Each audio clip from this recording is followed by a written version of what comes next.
Hello, everybody. I know it's dark. I apologize.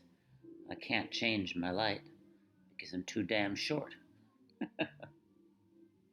So we're going to have to do this a little bit in the dark. It adds dramatic lighting, I think you think, you know?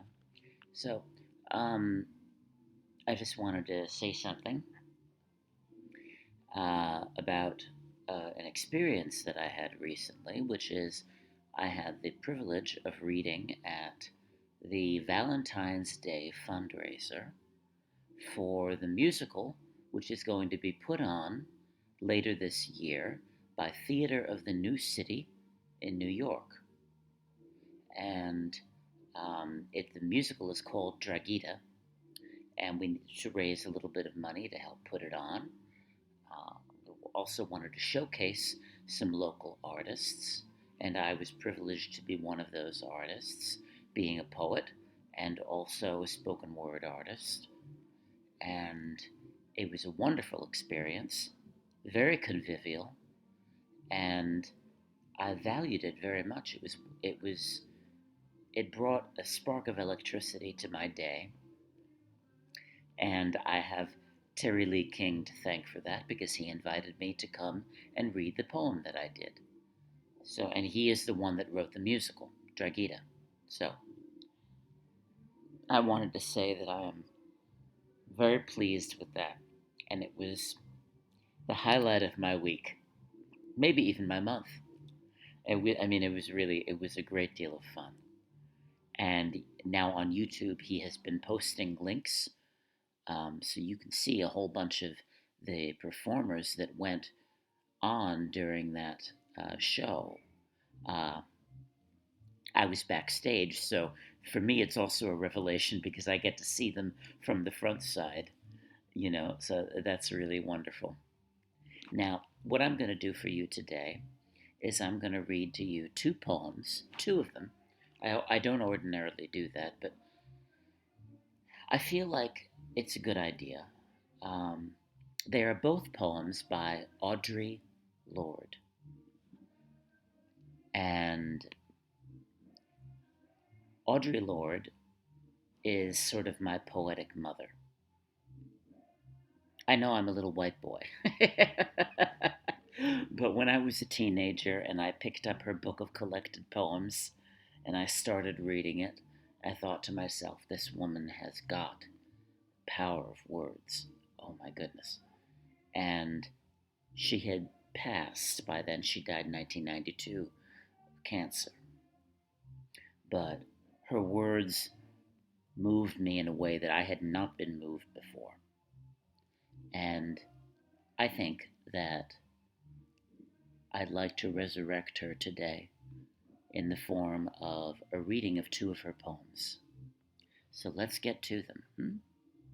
Okay, let's have a look and see what we've got here. First one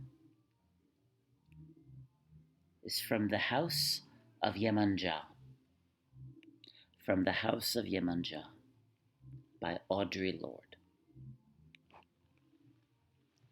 My mother had two faces and a frying pot, where she cooked up her daughters into girls before she fixed our dinner. My mother had two faces and a broken pot, where she hid out a perfect daughter who was not me. I am the sun and moon and forever hungry for her eyes. I bear two women upon my back, one dark and rich and hidden in the ivory hungers of the other.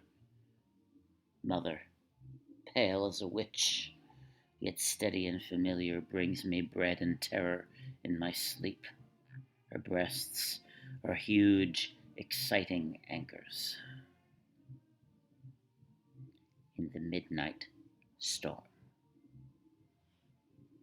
All this has been before in my mother's bed. Time has no sense. I have no brothers, and my sisters are cruel.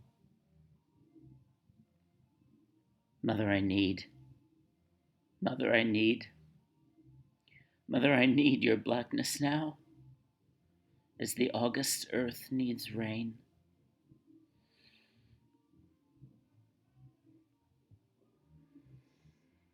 I am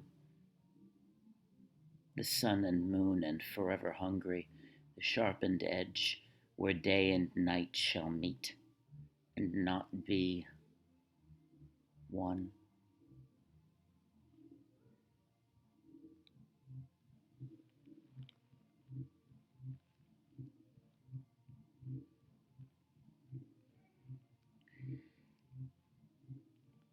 That poem is poignant not just because um, it's beautiful, but it was chosen by me also because it doesn't just speak to the Black experience, which I do not share, being white, but it speaks to the trans experience, which I do share.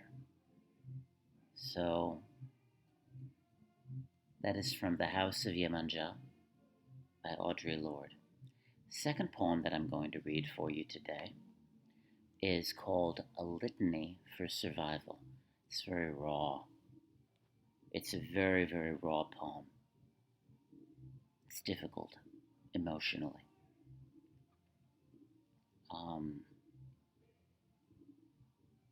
and God bless Audre for writing it. I wish she was still with us. So, this is a litany for survival. For those of us who live at the shoreline, standing upon the constant edges of decision, crucial and alone.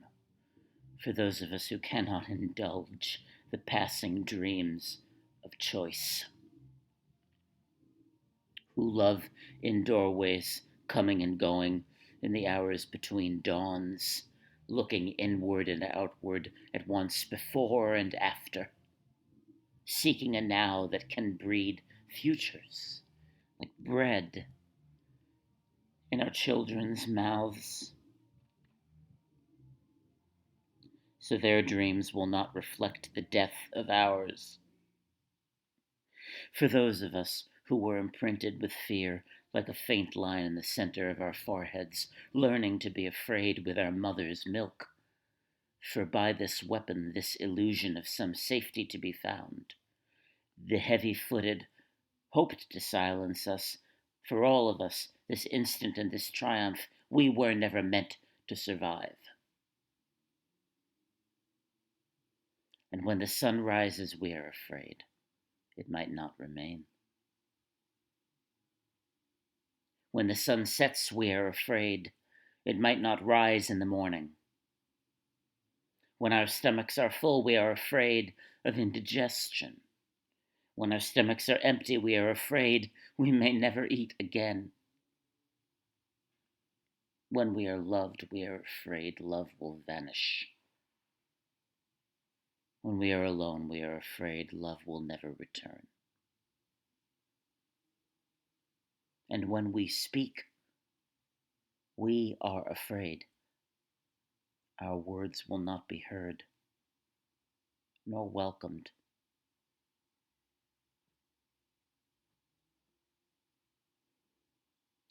But when we are silent, we are still afraid. So it is better to speak,